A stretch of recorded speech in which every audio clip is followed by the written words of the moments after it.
brothers. They all got together one night in a basement.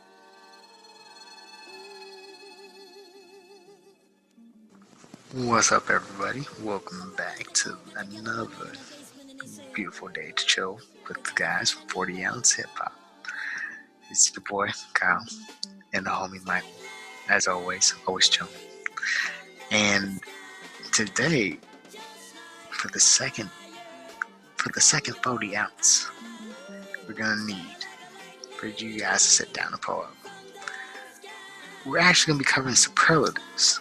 And superlatives cover a wide range of things, because our list, yes, we had a top 20 list of best rap albums, and even on the epilogue episode, we spoke about some of the variations we could have had, some of the feedback we've received, but we didn't really get to talk and encapsulate a lot of things of the last decade with just covering those topics.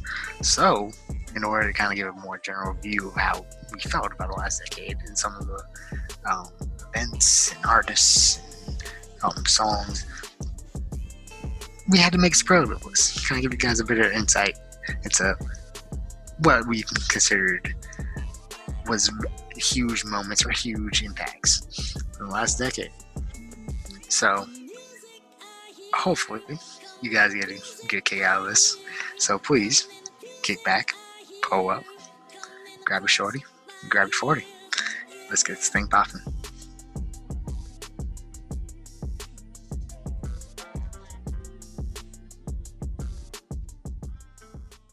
Before we begin, I'd like to say that neither Kyle nor me won a superlative in our high school yearbook, but I will say a good friend of the show won most dependable as a superlative in the yearbook. Oh, Jesus. You know who you are. You know who you are.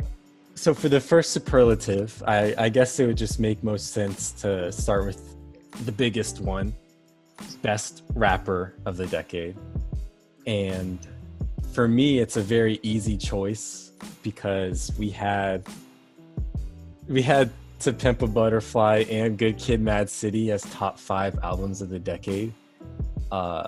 He is frequently lumped in together with J. Cole and Drake as the big 3 of the decade. And in addition to those 2 albums, he has other classics such as Section 80 and Damn, and even a pretty good mixtape in Overly Dedicated. So easy choice, Kendrick Lamar. Yeah, couldn't agree more. Because I was like, who else am I gonna really say? Easily one of the most consistent guys of the decade, if not the most. It's just, who else is there to pick? Right. At this point, really, like, who else? Nothing more to be said. So what about here's the next one, best rapper of next decade. You could even call this the most likely to succeed yearbook superlative. If you think back to like 2008, 2009, if we were anticipating for the 2010s, like there's a lot of good choices you could have said. Like there's a lot of good choices that you could say, because you could say J. Cole, you could say even someone Drake. Who kind of like, yeah, Drake was so far gone in 2009. You could even say Wale, right? Yeah. And so I thought this one was a lot tougher for me to choose for this upcoming one, because there's a lot of good young rappers right now, but I don't think there's anyone who dropped like an instant classic that's young, that dropped an instant classic in 2019. So this one was a lot tougher for me to choose. What were you thinking? It was hard because to quantify who's the best for the next decade, you gotta look at a lot of things, like who's technically the best, like in skills, who's the best poise, popularity wise, who's the best, who has the most versatility and like marketability, and which was really hard because there's a lot of different genres and different people that have been bubbling over these past few years. My pick actually was Denzel Curry, though. Bro, me too. Me too. Because he's still only 25 years old. Yeah. And the thing is, technicality-wise, I've seen this man freestyle. I've seen this man do freaking Rage Against the Machine covers. I've seen this man rap with really poppy stuff. I've seen him have really sad stuff. He has a ridiculous array of sounds and talent. And I think for him, all it really takes is bigger. Even though he performs on big stages and big shows, I really just think it just. And he has great he has had high caliber features and what. Even it's just he just needs one thing to kind of push. I guess really commercial song. I mean, he had Grammy noms. He's up there. He is a ridiculous artist. I think he just needs one last thing to kind of push him to the forefront of people's mind. Yeah, I didn't want to pick him because we've known about him since 2013 when Nostalgia Ultra came out. Right. Like, I didn't want to pick him because of that, because it felt like, okay, this has already been his decade. But at the same time, I was thinking, I'm like, who else would I choose? So I'm trying to think, okay, young rappers from the past two, like I just found out of them from 2018 onward. And I could only really think of City Morgue. But I don't envision City Morgue getting any bigger than they currently are. I see them staying in their lane. I was like, I can't go there. And so I'm like, all right, Denzel Curry's only 25 years old still. I'm just going to go with him. The other two people that could have been, for me, one is deceased. Well, two are deceased. Jesus. Because I was thinking X, because X had a crazy cult following and a lot of notoriety that would have kept him in the masses' minds, but also he had a lot of talent. Like, some tracks, some of his projects definitely showed more effort than others, but he was no doubt a talented person, a talented artist, and some people that a lot of people gravitate towards. A person that a lot of people gravitate towards. So he definitely could have been someone that would have been a front runner, and especially because the sound styles would switch up so much. But then the other person would have been Mac Miller, who was my idea, and because Mac progressively was rising in popularity and consistently was dropping good music. The one that I have alive that wasn't Denzel was JID or Jid. Okay, no, that's a good pick too. And the reason being is because Jid, in my eyes, is the best front runner and the potential star of Dreamville. Yeah, and we still view him. He's really him as a new guy, right? Yeah, he's pretty young. He still has but he has had dropped really good projects. He's super technically sound. He's versatile. Work on R&B songs, poppy songs, different flows. He can freestyle his ass off. He is a good performer. There's a lot that he has in his favor, and he meshes well with a lot of the other young guys' sound. So he has a permeability factor that I'm like, the only person that could really beat him is Denzel, or even compete, I guess, if you wish to have that in my eyes. And if we're not going to that, then we have to go trap wise, and Lil Baby might be next. It might be the only other person that I would say has that. I could see a lot of people choosing Lil Baby. Because Lil Baby, especially after My Turn, because one thing, a quick statistic, My Turn, first release, it was high up on the charts. Once it dropped the deluxe version, sales boosted up 100%. It sold 100,000 copies from the deluxe album alone. Wow. And even just having a regular 41,000 equivalent unit sales the week before, it's like, that is a crazy amount just to have. And now he's a Grammy nominated artist. He gets tons of accolades. He's one of the hottest features around. Dude is pretty poised to be one of the best out there. It's also easy to say because we're 1 year into the next decade already, because we were recording this at the end of 2020, and both Lil Baby and Denzel Curry have had good years so far. So it's kind of easy to pick them too. So next superlative, I think this is probably one of the tougher ones because there's literally hundreds of possible choices you could argue for. Do you have a pick for best song of the decade? This one's really tough. It's I'm still honestly, because at one point, kind of debating what I want, but I'm going to go with. Oh man, I'm gonna say the best song of the decade was "Runaway." So it's interesting. I'm assuming you mean by Kanye, right? By Kanye. It's really interesting you say that because I have another song from that exact same album. What was it? So Appalled. And no, it's funny. Corey was like, yeah, So Appalled is a really great song. I was like, yeah, it is. My other choice was actually another song, Power.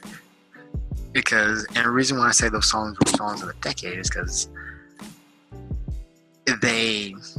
Runaway, I don't listen to too many 9-minute songs, or like very long songs in general. Or I guess a lot of people try to make long songs. They don't really capture my attention all the time. It has to be a good track sound. Only other songs that came to mind were like "Sing About Me, I'm Dying of Thirst," which is also another candidate for me. Or I like For Your Eyes Only, but that's just me. But Runaway, sonically, the rollout of the song with him performing at the VMAs like he did, it's simplistic, but then it gets very ethereal with the violins, and it's very over the top production, but then it gets stripped down in the breakdown to a freaking electronic Cudi-esque moan and hum session that is almost therapeutic. But then sandwiched in between all this is a Pusha T verse, which is like a showcase of quiet killers of songs, you know? Like he is, and as he showed later on during the decade with Daytona and him murdering Drake, it's kind of, I feel like that song represented like everything that you could not everything you could expect, but set a good tone for what you could expect going forward for the decade. It's like of all the different sounds, and also the standard of being comfortable pushing that boundary of keeping one song and switching up the time, like the whole flow of it. Because some of the biggest songs of this past decade, like Sicko Mode, follow that trend of like, all right, we're gonna switch up mid-beat. We're gonna have these switch ups. We're gonna have these different flow pockets. So we're gonna form something simplistic but also powerful. Yeah, for me, So Appalled, not nearly as complicated of an answer, like complex of an answer like you gave to me. It's just like, I don't think I've ever heard a song quite like that since then. 4 different guys, Kanye, Jay-Z, Pusha T, and Sci-Hi the Prince, just going off like that in each of their 4 verses. So it's just a simple choice for me. I feel like that's pretty easy to understand, because I think it's also a good segue into one of the other superlatives. You know, the best guest features, or the craziest, or do we just do best guest feature or craziest collaboration first? Let's go craziest collaboration first, since So Appalled is a crazy collaboration. Very, very crazy. But so is that your pick though? It is not my pick. Oh, because you and I kind of gave it like a, we didn't really put a definition to how we were defining why that collaboration was crazy. And so, like, I think Right. So Appalled is a crazy collaboration in the same way that Swagga Like Us is a crazy collaboration from the previous decade, because Right. it's like you have these 4 huge artists participating together. But I think there's another type of crazy collaboration that comes to my mind from the 2000s is something like Black Republican with Jay-Z and Nas, because Yeah. it's like, wow, Jay-Z and Nas, they actually made a song together after beefing, and it's a great song. And so I tried thinking of a choice for craziest collaboration that was more so like you would have never you never saw it coming, but it happened and it ended up being fire. And I went with Jealous by Fredo Santana and Kendrick Lamar. Because Kendrick Lamar had just released Good Kid Mad City the year before. And it's like the pinnacle of a concept album with conscious rap. And then on the other hand, you have Fredo Santana, who's like the face of Chicago drill at the time. And so you'd have never thought that these two dudes would team up and make a song. And they did it. And it's probably one of my favorite songs of the decade. So I went with Jealous by Fredo Santana as my craziest collaboration. Respect that. I can respect that. Mine is because I was of the same kind of. So Paul was one of the first ones that came to mind. Another one that came to mind was Monster. For sure. But I was sitting thinking about like, all right, what are some things that kind of shocked me and like just how good they were. And I think the one that kind of did it the best, or not the best, one of my favorites, it has to be A Lot by J. Cole and 21 Savage. Oh, that's a good choice. Because that song is really, really, really good. And it was just kind of came out of left field, in my opinion. And I think that's a song you could play for years on end. And coming, I think it's a great declaration for 21 to say, like, take me serious as you take these other guys. Let's compare, like, these, I am putting my stamp as one of the kings of Atlanta for a reason. Come see me. And having J. Cole and being able to have a song where you have a verse, even though J. Cole killed that verse, it was like 21 Savage did great too. So it was the synergy on it, the beat, that choice, hearing 21 on a beat like that, and with the message of the song, it was very powerful, very great, and something I was not expecting at all. I like it. So, okay, so you said guest feature next. So, I'll let you go. Well, yeah, I'll let you go for guest feature. Go first. Guest feature. It's been hard, but I'm gonna give it to Nicki Minaj on Monster. Okay, that's probably a pretty popular answer, I feel like, because that kind of set her into a different league.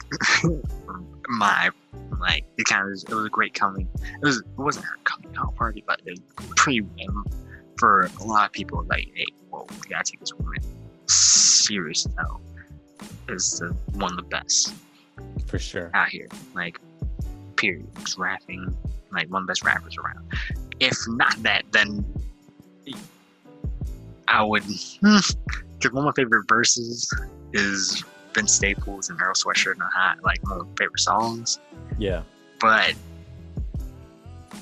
in that, and Devil and Rick Ross, Devil in the New Dress. But I feel like Nicki, what she did and what she accomplished on that song, she came in, she delivered, she murdered.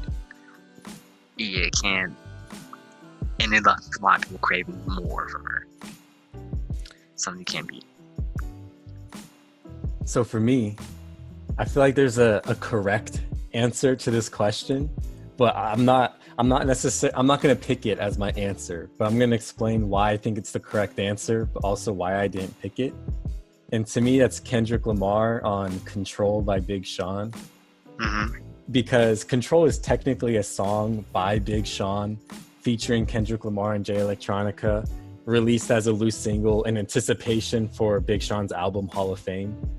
And so it's technically, Right. it is a guest feature for Kendrick, but it doesn't feel that way because it feels like it's a Kendrick Lamar song, because Kendrick's verse is like half of the song in itself. And then when people talk about that song, they talk about Kendrick. So I felt like it wouldn't be right if I chose Kendrick Lamar on Control.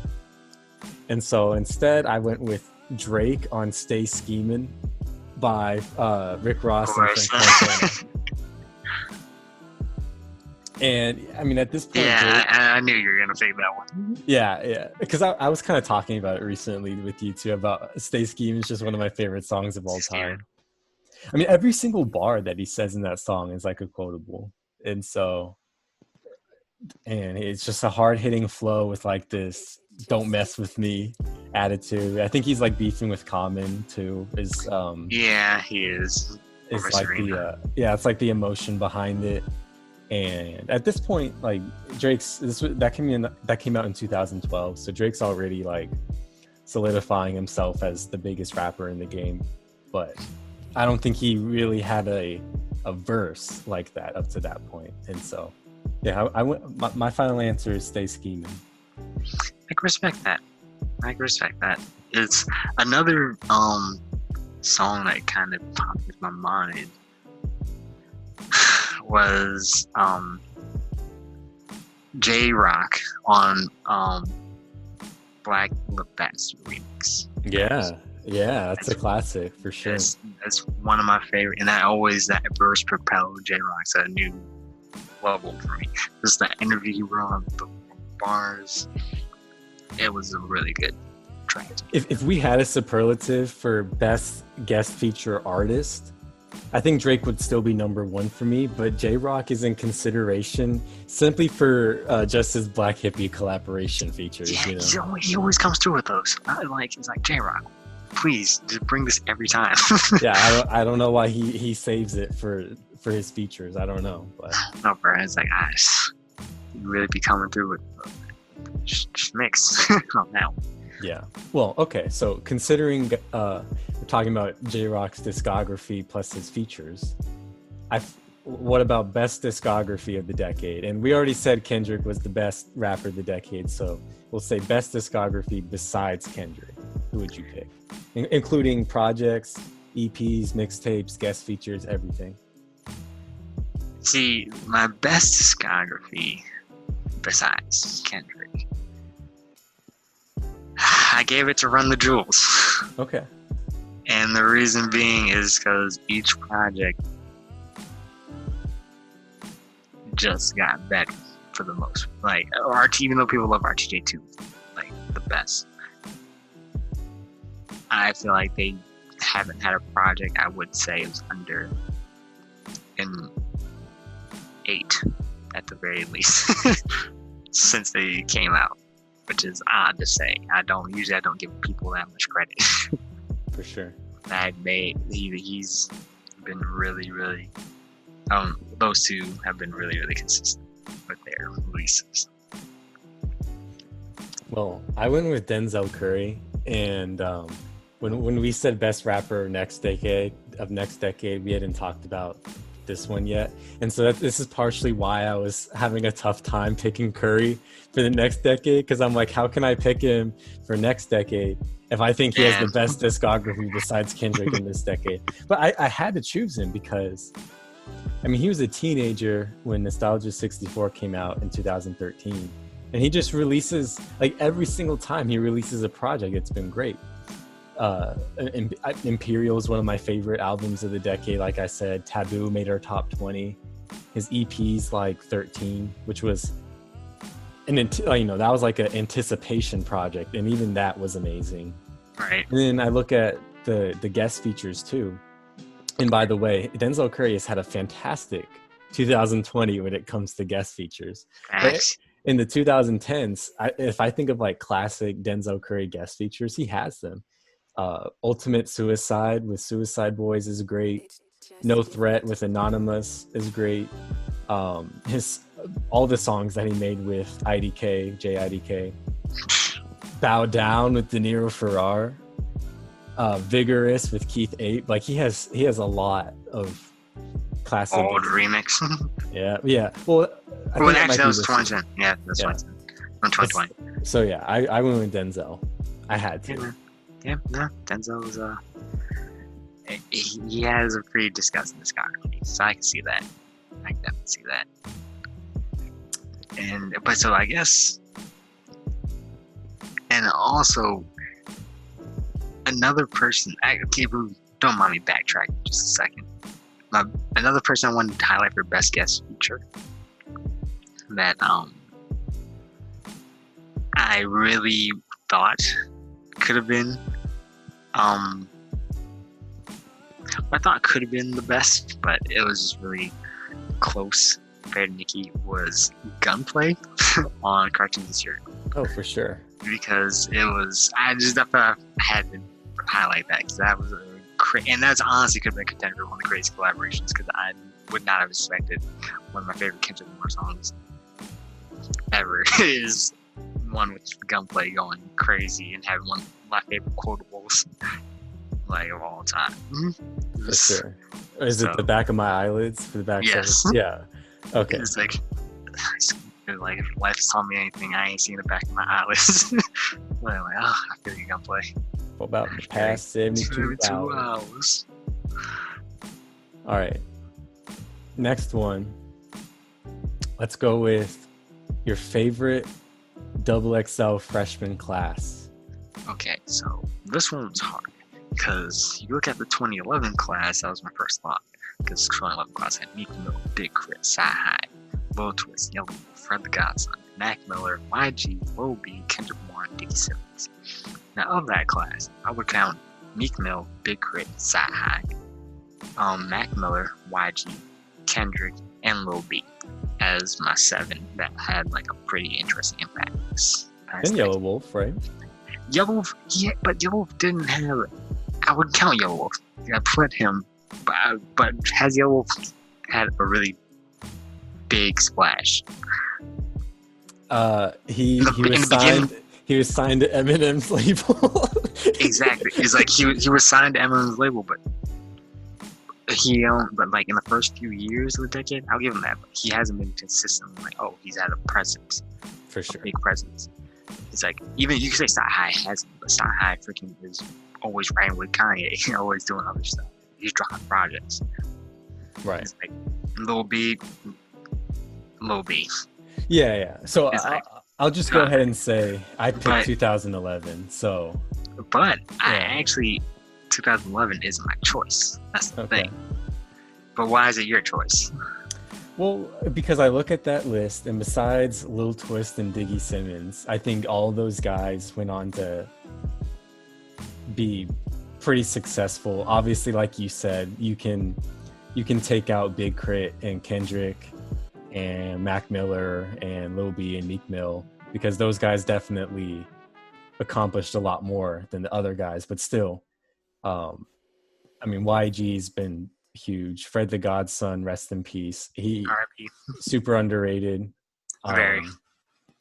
Sci-Hi has dropped some heat, and then like you said, Yellow Wolf kind of fell off a little bit, but certainly very famous. Definitely. So I felt like 2011 was the right pick. See, I can see where you're coming from completely. Then I look at 2 more classes that came to mind. It was 2013 and 2016. And at first, for 2013, I was like, all right, Schoolboy Q, Joey Badass. The list consisted of Schoolboy Q, Trinidad James, Joey Badass, Absol, Logic, Action Bronson, Kirko Banks, Travis Scott, Dizzy Wright, Angel Hayes, and Chief Keef. That's definitely number 2 for me.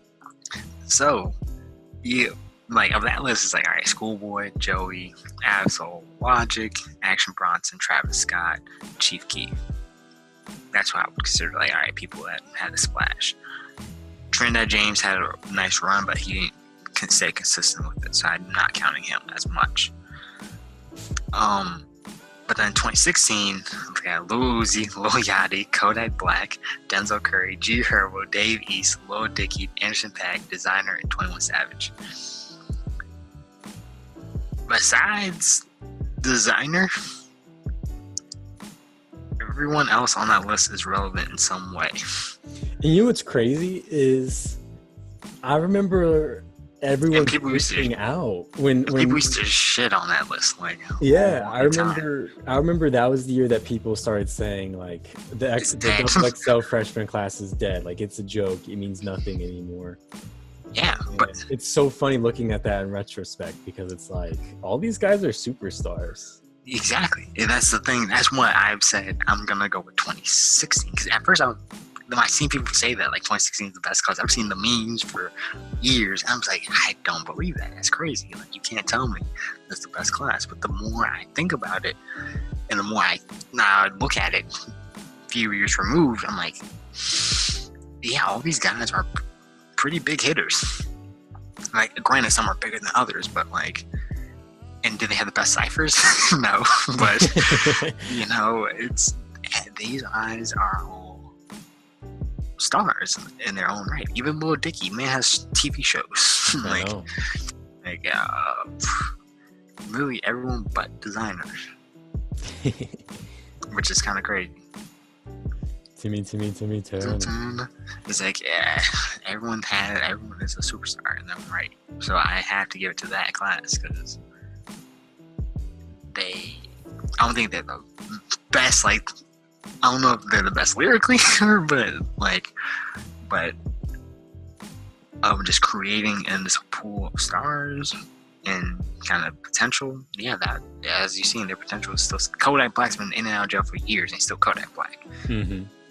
Denzel Curry. G Herbo has been dropping consistently and then dropped PTSD, propelled into a whole new world. And Dave East always dropping.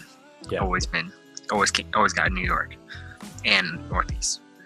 Lil Dicky, like I said, got shows. Anderson .Paak, man, is crossing borders all the time. See this man in freaking what is it? Not Heineken commercials. Oh, Modelo. Yes. Modelo time. Yeah, Modelo. I'm like, this man got me drinking Modelos. All right. It's crazy. I know what superlative I want to do next because of you mentioning 2016. And that is the surprise artist of the decade. Meaning, when you first found out about them, you're like, I'm not feeling it.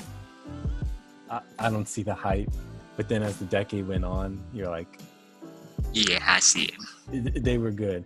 And there's the guy, you already mentioned him with his collaboration with J. Cole. And then now in 2016, I did not like 21 Savage at all when he first came onto the scene. Really? Not at all. Because in my mind, it's like all he offered was like this slow, monotone flow. I used to always joke that it sounded like he was rapping in a library. And I was completely wrong. It probably started when he came out with Without Warning with Offset.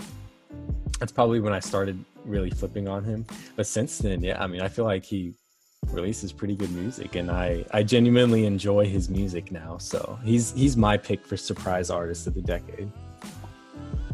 See that? Because even like on 3/15/2020, Gambino, one of my favorite songs on that project is a song with him and 21 Savage. Yeah. But like mine has no other person, is Mac Miller. And the reason being is that when Mac Miller first came out, I first started listening back, like The Best Day Ever and things like that, Blue Slide Park. I was like, bruh, this is not it. Like, it's like some songs are catchy. Like, Kids started to change me. But I was like, I'm still not feeling this guy like that. But once he dropped Watching Movies with the Sound Off, and then Face, and he just kept on rolling. Delusional Thomas. Freaking, he is all really divine feminine. He's ridiculously talented. dude, and you really showcase how much an artist. I think he's one of the best showcases of like artistic growth that I've been able to live through to see.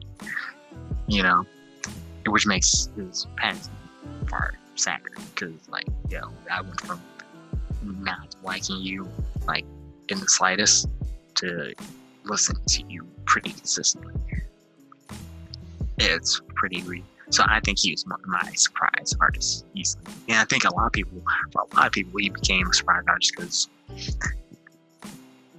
coming up to like his death, people really started to look towards him for music. It was interesting. I would see him on the internet and be talking way more often than I expected. For sure. I mean, a few years before, people would be debating like, I forgot who said. People like bring up Eminem. People have serious debates like, oh, best white rapper. Have Eminem and Mac Miller, and like real deal, like heated discussions. Like, no, Mac's more diverse sounds. And Eminem was like, you would have told me that would have happened a few years ago. Oh, it was just crazy. Now I'm like, oh, okay, yeah, that kind of seems shocking. Like, Mac's talented. Now I only look at them slightly crazy if they say that. So that looks like, but yeah, that's definitely my surprise artist.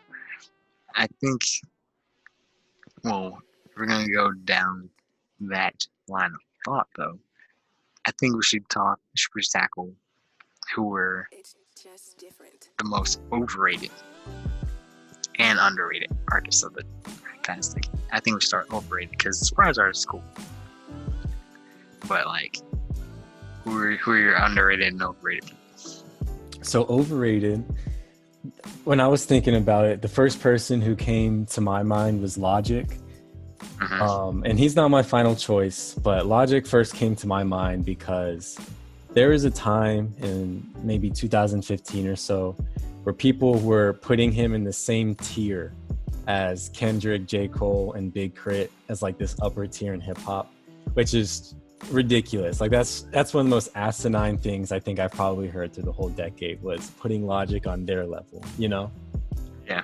But in the 5 years since then, he gets hated on more than anyone. So it's like, how can I pick him as the most overrated for the decade? I think he's the most overrated any rapper was at any certain point in the decade because, like I said, that year, I've never seen someone more overrated than Logic. But I can't choose him for the decade.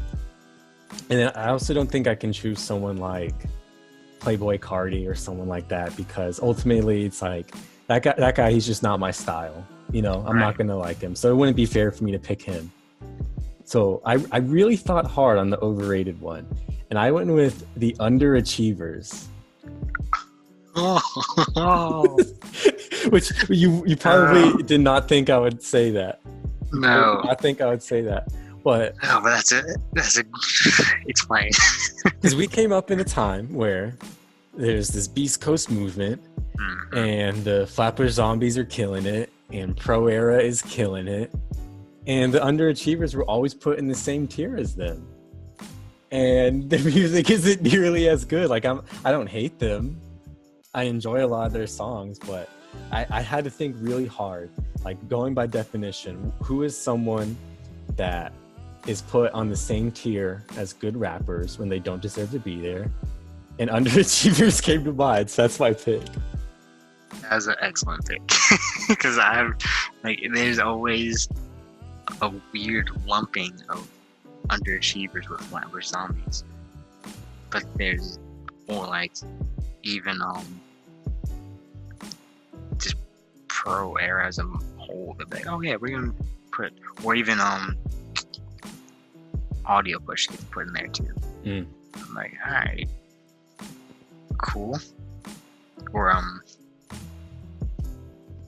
Earth Gang. They always be compared to Earth Gang. I'm like, I'm not putting underachievers over any of these people.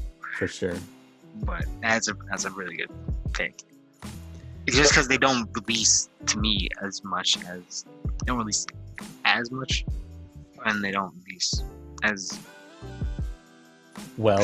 yeah. It's like the stuff doesn't I wouldn't rank it higher than those guys. If you want to say equal, sure. If you really want to be that person, but like for the most part, I see it as kind of like I can't say they're above them at all, or like even in the same.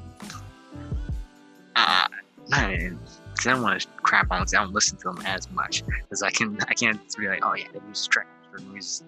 I can't say that. But it's like I just know from what I have heard and the things I remember listening to them. I don't listen to them that much. I don't listen to them at all, really. Yeah. I found myself listening to those other people when all these people were like coming up, making their big stages, big splash. Who's left standing? Not the underachievers. Yeah, they actually underachieved in my expectations. The most direct comparison is Indigoism and Better Off Dead.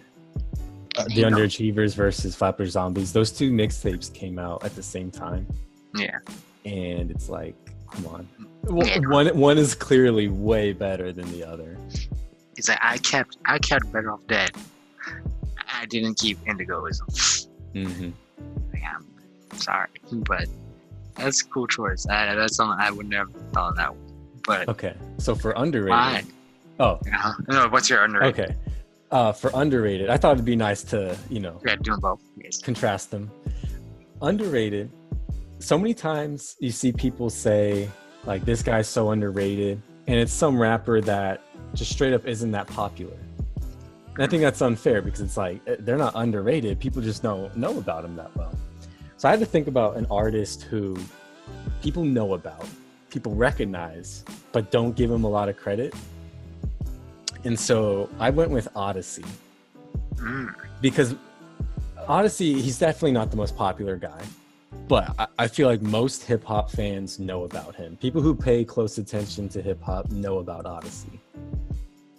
And everyone who does know about him talks highly of him and they respect him, but they don't ever mention how great he is. It's like there are people who listen to Odyssey, who like Odyssey, but then when you talk about best discographies of the decade or best rapper producer combos of the decade, they don't mention him. And so to me, Odyssey comes to mind as an underrated artist because he's recognized, but he doesn't get the credit he deserves. Man, that's a good pick because he definitely is. Because I put him in the same category as Big Crit because Big Crit is really. He's a super talented guy, and people know what Big Crit is, but I don't think people really recognize how well of a rapper and producer he really is. Mm-hmm. But he's not my most underrated. My most underrated actually was a tie between two people. I know it's probably cheating, but it really is a tie. And because they were going to be most influential, but then the more I thought about most influential, I had to kind of think of it. Like, it had to be realistic. And most underrated were Key and Lil B, which is an odd choice, but hear me out. Key has been creating his own infectious lane of like trippy trap. Yeah. And he really, I think the most underrated thing about him is his vocal inflection choices and his delivery. Like when people, how Soldier like to me, like, he stole my fucking flow. He like, that's bar for bar, word for word. Like, I feel like he can actually make that argument. And I think the most, because he's one of the first people, well, not the first, but one of the people I hear the most using like the slurring of his words, almost, and the weird elongations when like almost yowling through a verse. But it sounds good. And it fits right. And even with things, even his tag, like, dude works with Kenny Beats. It literally is the, whoa, Kenny. Like, I wasn't here to make people work with Kenny Beats before Key. Right.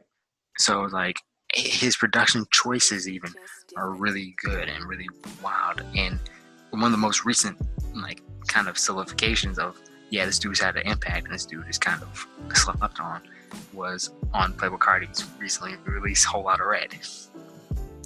He even talks about, like, yeah, I was riding around with Man and Key. Like, and you listen to that project, it sounds like a whole lot of Red, sounds like a whole lot of Key on some parts. So I think a lot of people can kind of attribute their sauce to Key. Okay. Yeah, I think he doesn't get enough recognition on his own. And Lil B's case, Bass Guy was ahead of time when it comes to the internet. Definitely. He like people talk about Soulja Boy. Soulja Boy was with him, but Lil B was right next to him. Like they're talking about people utilizing the internet and making and meme culture and social media culture to the fullest. Those two, like the man Lil B is laid down versus the base Bible, and like a weird bare bones blueprint on how to navigate the internet and how to kind of like keep your recognition. This man went from got my Vans on but they look like sneakers to like rich ho, I'm a rich ho. Like these wonton soup and all these different wild songs, and also keeping up the pressure musically, like utilizing the ability to just drop your music at will on like from your laptop. That how we come to praise people like Future for and Lil Wayne for.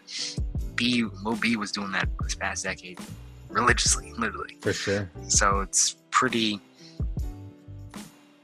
I think someone like that, we don't really take quality. You can debate what you want, but yeah, when it comes to how to navigate things and how to and the impact on hip hop culture, because even went from all these songs and all these people, some people poke him as jokes, some people poke him as like just the worst rapper, other different things that they can't claim him to be, but the man was getting TV spots on ESPN. Seriously, the man was literally, I was seeing consistently, they were like, KD curse. Is it true, Lil B? Is like, what is Lil B talking on? Why am I looking at Lil B and Stephen A. Smith talking at the same time about some KD? What is that's a crazy way? That's a crazy marketing scheme that I don't think many people would recognize. And like he was a pioneer at that, in my opinion. So those are my few that I think are underrated. No, overrated. Hmm? Now, who about overrated? Now, overrated. People that came to mind were Uzi, Eminem, Drake, and Playboi Carti. The reason why for Uzi is because people have this weird, like, Uzi and Carti, people have this weird obsession with the 2016 years. And it's like, nothing can top that. And while they have songs very similar to that, or things even I would argue better than that, it's like for certain select few fans of hip hop, they just always say, "Oh, it's 2016 Uzi. I need 2016 Uzi. I need 2015, 2018 Carti." He's like, "What? Okay." It's kind of odd, and it's like nothing could go wrong if it sounds like that. Even other artists, literally with Mario Judah, like you can emulate these sounds, and then it's like, oh, it sounds like them. Oh my god, it's the best. It's a weird pedestal that some of these artists are put on. Even in Eminem's case, I was gonna put him because he could drop whatever, and it's always gonna be number one, like those charts. It depends how you define overrated, because. But Eminem gets bullied now, and people were actually like, you know what, this is not as good as your old stuff. You cannot. And so I can't say he's overrated. He's still one of the best rappers, but it's just I can't say he's overrated. Uzi, right. I think he just rose in popularity. I think some of his eras are overrated, but I don't think he's overall overrated. Same thing for Carti. Even though some people kind of put Carti, I've seen people, I'm going for Carti for lyricism. It's like.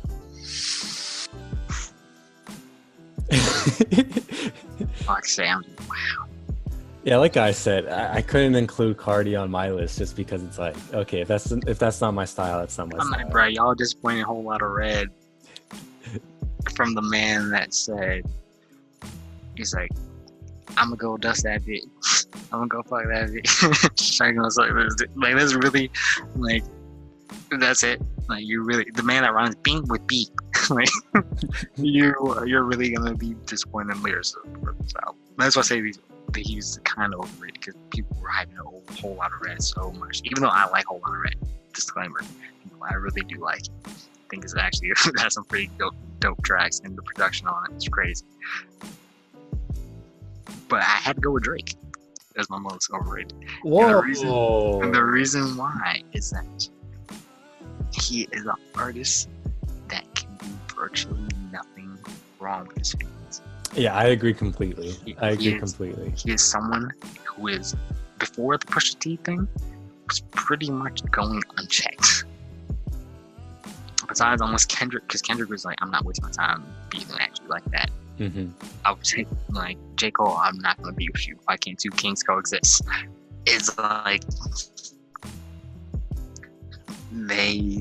but besides people like that, or older people in the game, no one was tracking Drake. And he could drop whatever, even if it isn't good. And not even saying, because Drake's good is a different standard from other people's good. That's the thing. It's like, I hold you to a different standard. You dropped Take Care. You dropped Nothing the Same. You dropped Thank Me Later. It's like, you've had legendary songs, legendary features. I'm not gonna settle for Dark Lane demo tapes, Drake. I'm not gonna go with fires. Nah, bro. That ain't it. But people will defend it and defend anything he says tooth and nail. They will bash you on there. You'll be like, nah, bro. So y'all just hating. So that's why I say he's the most overrated, because he can not do wrong for a lot of people. Okay. For some reason. Yeah, I was shocked when you said Drake, but you gave a good explanation. And I will say, I always say to you that I think Drake is the best hit maker, possibly of all time in hip hop. And he's one of the best guest feature rappers, certainly of this decade and possibly all time. But when it comes to discography, like albums, in this decade, like after, if you're reading this, it's too late. Like he definitely, he was not releasing. He had good songs on each albums, and like I said, hitmaker, right? But yes. his quality in start to finish albums, it dropped off pretty big time. Well, the thing is, bro, to me, I think he suffers from what a lot of other artists suffer from, especially in this deluxe era, which I'm really curious about how this Lover Boy is going to turn out, is, ironically, we have Brockhampton Saturation Trilogy in our top 3, but it's like, I think a lot of artists oversaturate the projects. Like, it's like they strip down some of these, but like, I put good songs, prioritize good songs instead of having, okay, I got this track, gotta fill this out. Okay, like, I feel like a lot of these artists have too much padding. Like, if you want to make a Dark Lane demo tapes, make the Dark Lane demo tapes and be like, hey, this is it. Like I said, a demo tape. Don't throw these demo songs on the album. For sure. I think that's where Drake, and I think Drake knows that people will eat it up no matter what. We're still gonna talk about it. We're still talking about Scorpion. I'm gonna talk about Loverboy. I'm gonna talk, like, you can't avoid it. So he's just like, I don't care. If I want to put it out, I can put it out. All right. Well, this next superlative, I'm really excited to see what you say, because there are so many choices that you could go with. It's pure opinion for producer of the decade. So I'm really curious to see who you pick and why you think so. Producer of the decade, I'm gonna go with Mike Will Made It. Okay, hitmaker. Yeah, because he's had a really wild list of hits and sounds that he's been on, and he's worked with a wide variety of artists, like a kind of unnatural variety. Only other person I was thinking of was like Alchemist. I like Knowledge too, but Knowledge doesn't work with enough people. So if it wasn't because Alchemist has some of my favorite, most beautiful sounding beats of this decade. I had to go with. I was thinking Mike Will because I think Mike has the most. He's diversified enough, and his songs have like helped. Some of the songs he's made, like "Humble," "Black Beatles," "And Unfold," "Bugatti," "Race Hood," "No Lie," freaking "DNA." He has done some crazy hits, crazy songs. That's just naming a few that have been anthems throughout the decade. So I had to give it to Mike Will. I'm curious to see if whatever benchmark you want to set for top 50 Billboard, whatever, just how many songs has he produced that ended up on the Billboard Hot 100 or whatever? Actually, I think I had that metric somewhere. Oh, because there's no way he's not number one for the decade. It's just different. I know he's not because he was number 4. Oh. Because the other people that came to mind was Louis Bell, due to the rock star. He did Post Malone stuff pretty much. But it should be 40. Of course. Number 1 was Boy Wonder. And Boy Wonder, he has top 10 hits, 22. Weeks in top 10, 201. We set number 1, 23. With songs like Over, Summer 16, Be Careful, Not Afraid by Eminem, G-Eazy, No Limit, Lil Wayne, Believe Me. He has a lot of hits. And so Boy Wonder was also up there, but I think it's personal preference. I was like, I kind of like Mike Will. No, that's a good pick.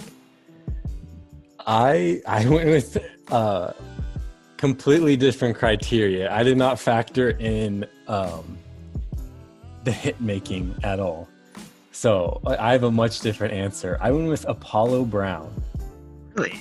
Yes. I think he's, I had to really think about it. I think he's my favorite producer from the decade.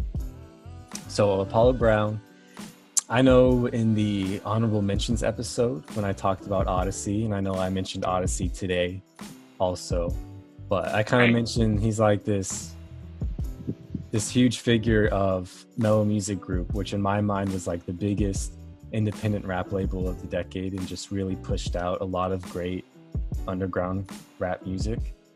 And I honestly feel like Apollo Brown was like the real MVP of Mellow Music Group because he released so many great projects with guys like Rascass, OC, Guilty Simpson. He had his own classic instrumental album in Clouds. That's probably my favorite instrumental album of all time, or at least from this decade. Yeah, favorite instrumental album from this decade. He's in groups like The Left and Ugly Heroes, who released albums with Mellow Music Group, and I like those groups a lot. So yeah, I went with Apollo Brown. I just straight up think he's my favorite producer from the decade, so I went with him. Respect that. I could definitely respect that, because if I was going with that type of logic, my 2 people that came to mind were Pierre Bourne, because I really like Pierre. So, and he has it's almost chiptune-esque sound, some of his beats, but he makes it trapped out and makes it sound really great. Especially if you hear Pierre on like certain hits, and like of course like songs like Magnolia and whatnot, but I actually really prefer his stuff that he creates for himself, like his Life of Pierre tapes, which I feel like he kind of hoards, and what he does with Nudie, because he always gives Nudie fire beats. But Pierre is one, and the other person was JPEG Mafia. Yeah. I think both of them are crazy production. Some of my favorite songs of the past decade are from those 2 rapper producers. Apollo Brown was a good choice for like a favorite guy, just because he truly is a guy who was very present throughout the entire decade. Yeah, he molded a sound and pretty much carried. Mm-hmm. And so a similar superlative we had was rapper producer pairing. And so we did not clarify any criteria, but personally, I added my own criteria to it to make it more fun for me to choose. I didn't want to choose any producers who were in the same group as a rapper. So, whatever. And so it's like are you talking about under like label? Or are you talking about just? I mean, as like, a- I like wouldn't the- choose. I wouldn't choose Eric Ark Elliott and Michi Oh Darko yeah, of because course. they're in the same group together. And I Gotcha. also wouldn't choose a rapper who exclusively produced an album for a rappers. Like, I wouldn't choose Mm, Madlib and Freddie Gibbs because I feel like Yeah. that's cheating. So like that's cool. Whoever you have, like that's a rapper producer pairings. That's correct. But I wanted to give myself that criteria to kind of make it a more fun answer for me. Gotcha. So who'd you pick? I picked Denzel Curry and Ronnie J. Oh, let's see. Freaking Corey is saying Ski, Master Slump God, and Ronnie J. That's Or also a good Denzel, Ronnie pick. J. I was Yeah. like, that's pretty good. That's Because- pretty solid. I mean, I said Denzel Curry had the second best discography of the decade, right? Right. And Ronnie J has been a part of every single Denzel Curry project that was released in the decade.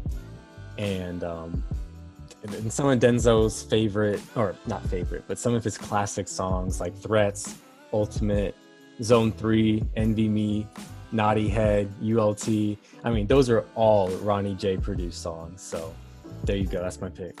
Ronnie J's pretty disgusting with these beats. And Denzel just doesn't miss. Mhm. So, yeah, I like that combo.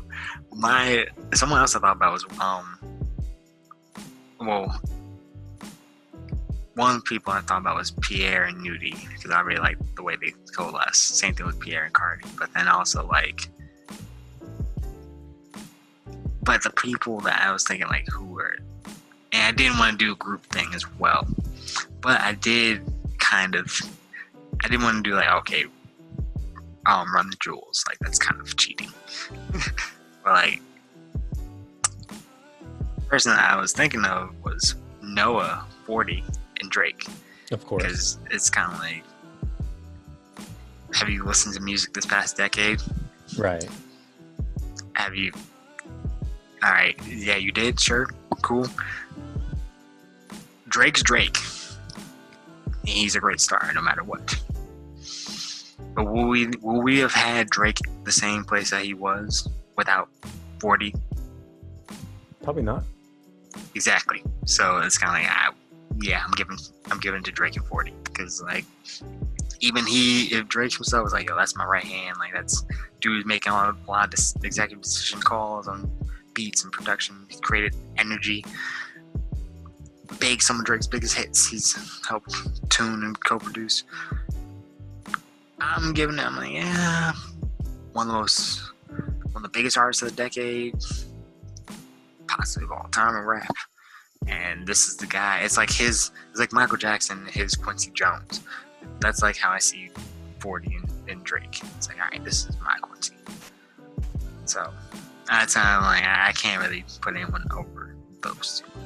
Like, cause their synergy. Metro Boomin, 21, I like that. Esco, Future, I like those two. But it's like, nah. Yeah, I love IDK over JPEG Mafia beats because even though he doesn't do many, I need a whole project with that. But those two just really had a crazy run. It's just different. What are you thinking about for group of the decade? This one was kind of tough because there's pretty dope ones to choose from, but I think I kind of gave away earlier with saying one of the most consistent groups of the decade with RTJ. So I'm gonna give it RTJ because 1, 2, 3, and 4. I'm like, y'all ain't miss 1, 2, and 3. I'm like, y'all just really. Each one, I'm like, dang, I could listen to this album front to back, and I'm good. And even your feature and your guest features, and they've had songs played. Like, I hear these songs at ESPN, I hear these songs in movie soundtracks, I hear these songs in random commercials, I've seen your songs. My mom's playing the songs. I go to class, my professor walking in listening to some Run the Jewels. I'm like, this is ridiculous. These guys. Yeah, I think they're a great example of like people getting a second wind in their career. So I was like, I need to find a reason to not choose Brockhampton. That was my perspective in picking this one, because it's no secret I love Brockhampton, and I had to pick them. I tried finding a reason to not pick them, but I had to pick them. They're a tough choice because they released 3 classic albums in the span of 6 months. So it's like, what did they do in the other 9.5 years of the decade? Yeah. But that 6 months is enough for me. And besides that, I like All American Trash. I like Iridescence. Ginger's cool too. So those 3, they're not in the same league as the Saturations. I'm not going to act like they are, but they're good. That's enough for me to have like as a support for them. And besides, how many other groups larger than 2 people, because you said Run the Jewels, how many other groups larger than 2 people can you say had 3 classics in a decade? And just so happens for Brockhampton, it was in the span of 6 months, right? Yeah.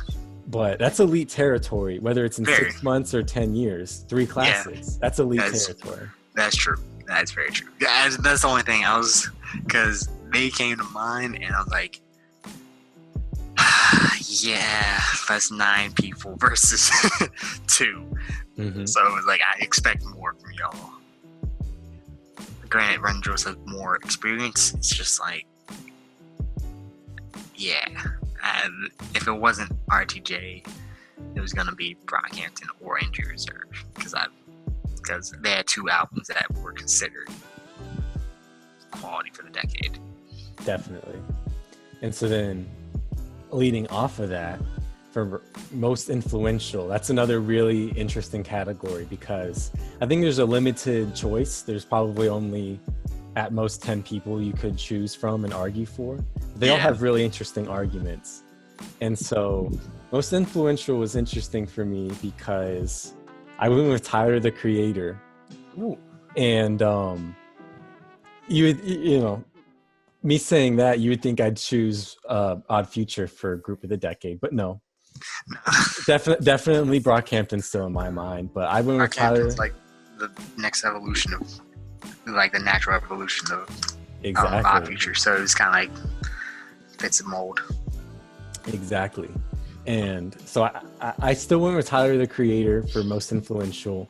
I just think between Loiter Squad, between unique music video directing, especially classics like Yonkers and She, the mastermind behind Odd Future, like we just said, his fashion with the Supreme and the hoodie over the hat and the high socks. He was huge, man. And so it's so crazy how many young rappers view Tyler, the Creator, as an influence, when it's like he really just blew up like 9 years ago, and already people are talking about him being a huge influence in a very Cudi-esque way, right? Because Kid Cudi is like, he came out and then 4 years later people are talking about he's their biggest influence. And so I also think Tyler really changed the way that we view young rappers, because he was only 20 at the time that he really blew up, or maybe 19 even. But yeah, I know he was, I think he was 20 in 2012 when, because 2011 he really blew up, and in 2012 it just got even bigger. And so I also think he was kind of the most prominent guy in this big wave of like weird, I don't know, like the weird kid rap. Like you got Funk Volume, you got Hellfire Club, but Tyler, the Creator, was definitely at the front of that. And I also think Tyler and Odd Future drew a lot of people who weren't rap fans and got them interested into the genre. And I think you and I can agree with that, because we were in high school when they were blowing up, and I think we both saw it firsthand. Like there were kids who became rap fans that definitely weren't before. Yeah, I've had talks with people that were like, yo, I hate rap. And then next thing you know, a couple years later, they're like, yo, bro, did you listen to? I'm like, what? You serious? Like, bro, Earl, like, I don't like shit. I don't go outside. Like, I don't know what you're talking about. Speaks to me. He's like, all right, cool. So who did you pick? I took the easy route. I said Drake. Okay, yeah. And the reason being, only reason why I said him over, because I talk about Key, I talk about Lil B, and the other person is my three people that I really think are the most influential for, I guess, for the current sound that we have are Lil B, Gucci Mane, and Drake and Kanye, because those are my four, I guess I'd say. But I would say Drake more so than any of them, because Gucci, sound of the South, Lil B, internet, and learning how to market in memes, and just kind of like making goofier rap more acceptable. But then goofy rap over trap beats more acceptable. Kanye, he's Kanye, bro, with fashion and just kind of encouraging people to be multifaceted. Like, oh, you have, man, make your merch, man, do this, own your masters. Let's there's like style and just the electronics, making the electronic sound acceptable. Drake, he is. It's just different. For a certain period of time, he was giving cosigns, and then people would automatically blow up. It was like, as soon as you get a Drake cosign, it was like, oh, you're done. We're hearing this song for the next 20 weeks straight. Definitely. It's like and these people will still be in our cultural zeitgeist for a while. Like, dang, like Block Boy JB, I Love Makona is still always be remembered. It's things like that. I'm like, you know what, Drake, and also the singing and rapping intermingling so effortlessly for a lot of artists. I feel like besides people like Cudi or Ye, you're kind of just like, all right, or if we want to go back further, but just keep for this decade. Yeah, I think Drake is probably the most influential in that regard, because he really was just like, all right, taking this sound, oh, that's nice, taking that sound, you're rapping, I'm on your verse now. Lil Baby, I'm hopping on a verse with you. It's like people that we now listen to all the time. It's like, oh yeah, Drake had a song with you. And I thought you can't beat that. That's all it takes is the Drake feature. Right, in one of my favorite verses from Mac Miller, it's like, I did it all without a Drake feature. Yeah, he's speaking the truth. And that's the fact that it has to be a standard. It's like, oh dang. All right, biggest L of the decade. Oh, we're into the darker side of the list. Yeah, we'll go to the more negative ones now. The biggest L, in my opinion, was Tory Lanez, and I say that because he went from arguably the hottest he's ever been, like from just releasing solid music and people having music that people really gravitating and messing with, having a good album release, a lot of promo, and the freaking quarantine radio thing becoming a really popular personality on the internet, and having solidifying different deals, having huge stuff just lining up for him. And he threw it all away. I know. It's or over a crumb of Gucci. That's all you're gonna do? You're gonna shoot Megan Thee Stallion over? Even if you didn't shoot her, bro, why were you in this situation, Tori? Why would you even put yourself in this situation? Why would you even mess with someone that is going or be in a situation? That's the dumbest thing. And like, if you weren't guilty with the situation, which I understand, if you are not, then thank God you're not. But the way shit's looking, you're looking really like you are, and I really think you did, because it's kind of like, and for all you people out there, because I'm trying to keep this civil as possible, that think, oh, well, how could she see if her back was turned? Her foot looks fine to me. Shrapnel's a thing. Like, what you think? The whole, like, And the man, if he's only 5'3", is shooting from a SUV downward. He obviously ain't hit her. He's like, the shrapnel can hit someone's foot. Like, have y'all never had like BB guns or anything? Like, have you never had like people are? It's this fact that he was in that situation and just threw it down the hole. And your defense for it all is paper thin as hell. You can't even come up with a resounding defense. Even if you were not guilty, it's like you just haven't done anything to really help your case at all. And the way you come about it and the way you're looking at it is like you seem like an abuser, and manipulator. So you threw away all this over what is presumably just not being able to read you make good judgment calls of like, hey, maybe I shouldn't mess with this person if they're acting like this, or maybe I shouldn't ask this person if I'm still out here like that. Especially if I'm a person of such high profile, like the young big starlet that just had a song with Beyonce, Megan Thee Stallion. And you're gonna be like, I got a gun. she's tripping over me and Kylie. I ain't shoot her though, but I got a gun. It's like, Tori, what? All right. So That's a hell. I thought about Tori, but that did happen this year.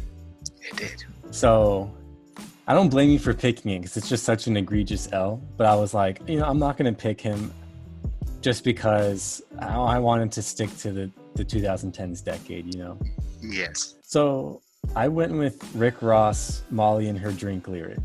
Oh, yeah, that's a bad one. There really doesn't need a whole lot of explanation. It's just, at the time, it was just like, it was such a unifying moment among people where it was like, wow, this man took a huge L. Talked about date rape.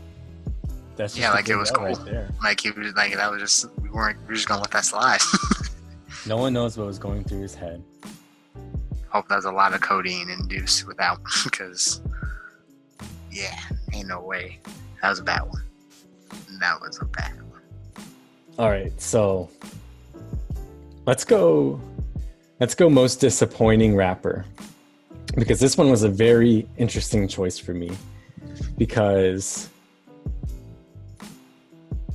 ultimately it was a slam dunk for me.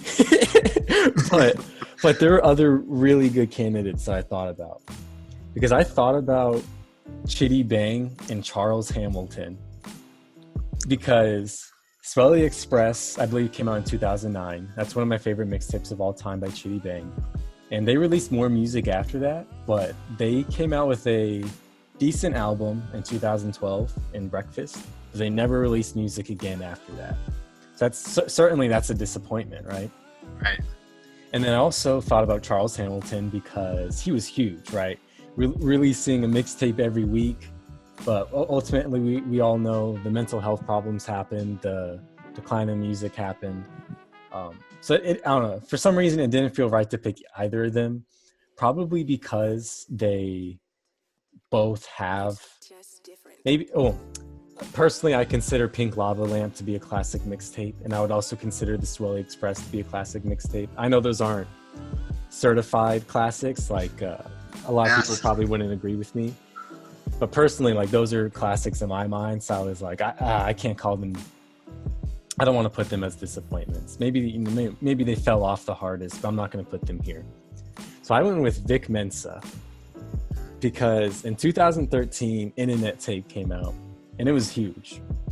And I don't think anyone was calling it Album of the Year or anything, but it's definitely one of those projects that caught people's attention, and they were like, this dude has the potential to be on top. And this came out at a time where Chicago had Chance, Alex Wiley, Mick Jenkins, all dropping mixtapes. And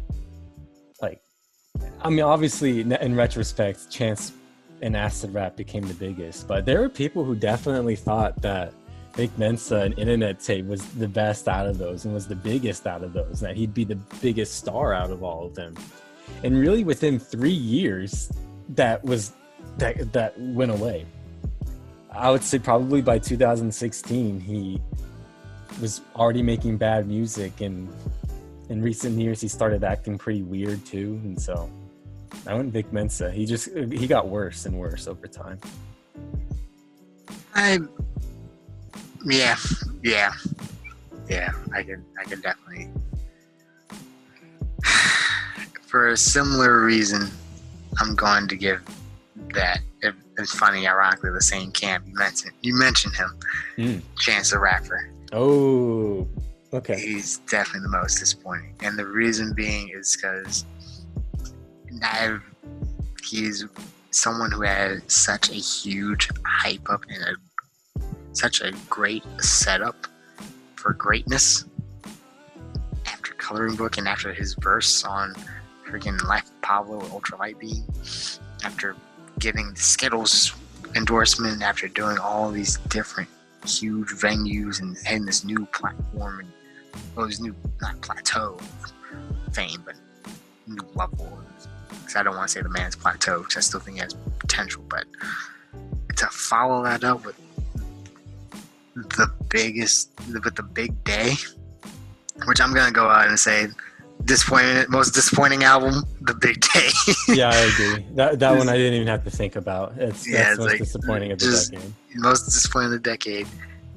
For you to squander that opportunity with The Big Day, it's crazy to me. I was like, come on, bro. You are really talented. You made a classic mixtape that I could play around pretty much a bunch of. Some people it's not their cup of tea, but it's not gonna be like, oh, this is offensive to the ears. Like that is music that you made a really good project in that and Ass Rap, Coloring Book and Ass Rap. But then you just follow up The Big Day, and you just haven't recovered since. And then just personal moves, you're making bad personal moves with like your managers and whatnot. It's like, Chance, come on, bro, get it together. Like that's you. You have all the potential. You have all you had the pedestal of pedestals, Kanye's best prodigy, but then you had. I don't know. Be proud of me with that one. Like this, like wow. Well, another. I do it to Sean C. Like, but yeah, exactly. I ain't gonna cyberbully. Trying to bully him. Yeah.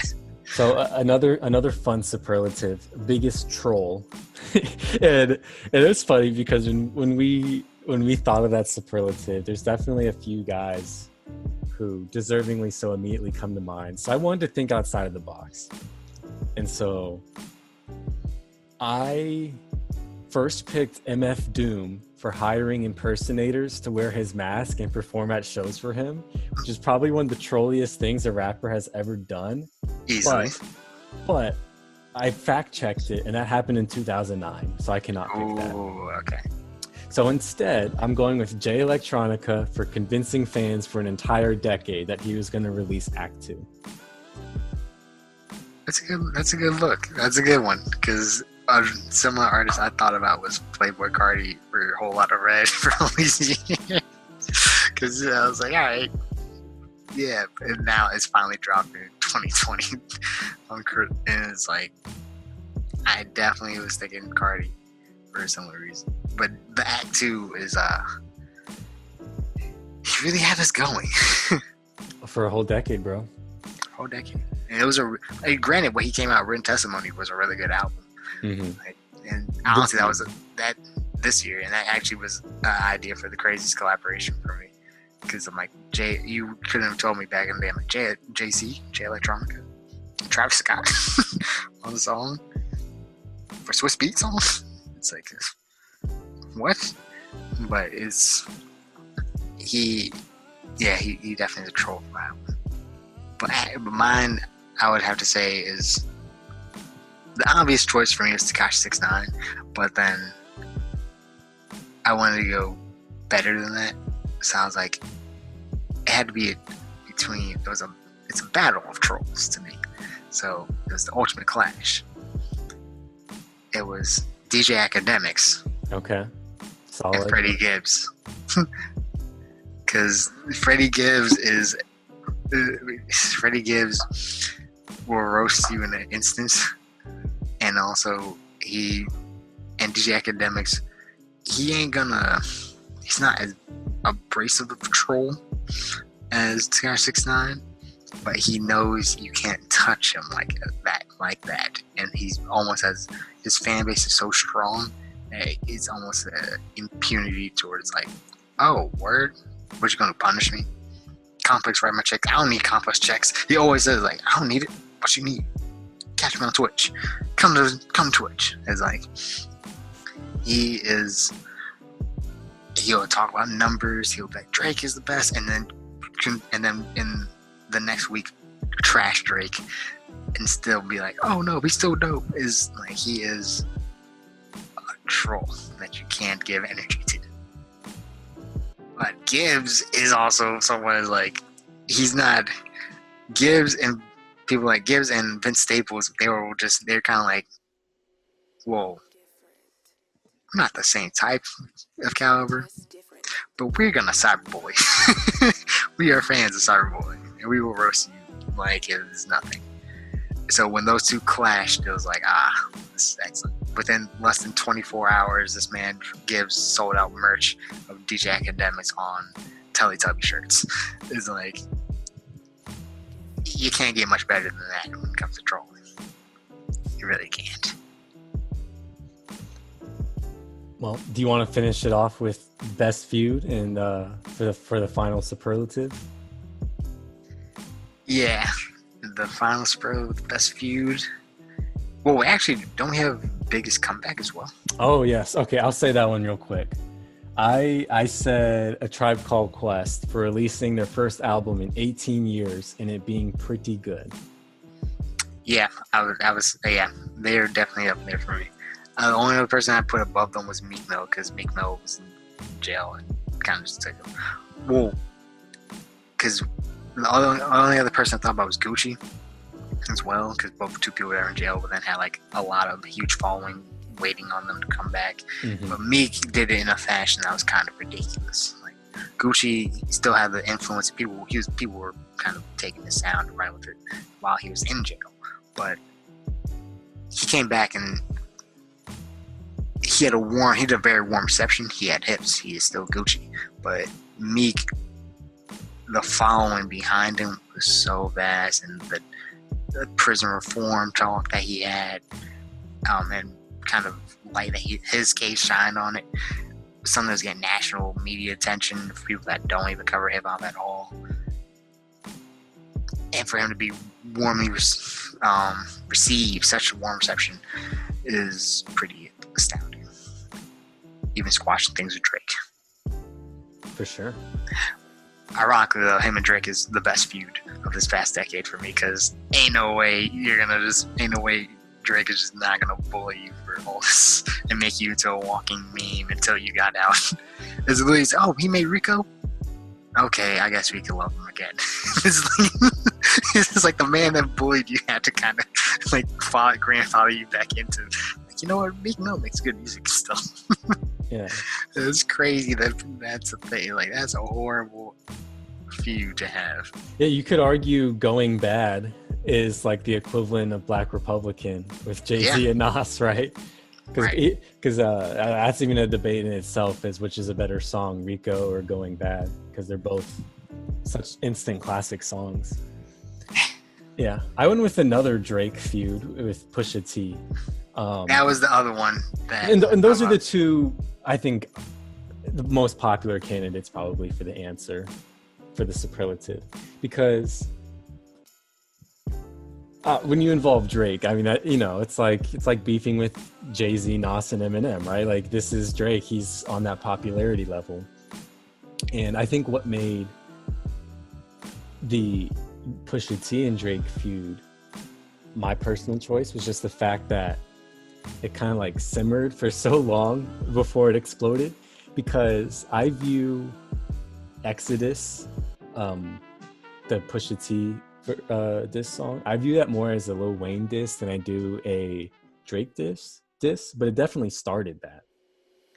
And so I think just because if I include Exodus and then Lil Wayne responding with Ghoulish and like that pre-beef simmer that was going on for a few years before Infrared and then Duppy and then Story of a D-Don, I think that's my choice, just because it had a lot more going into it before it exploded. And then when it did explode, it resulted in some fantastic diss tracks. Yeah, I think that's because similar to what I said about Drake not being touched for a minute, that somehow Drake and how the Drake and Meek beef outpropelled him to another status, so he wouldn't be touched. Yeah. The Pusha T one was like the sign, like, yes, you can be brought down. You can.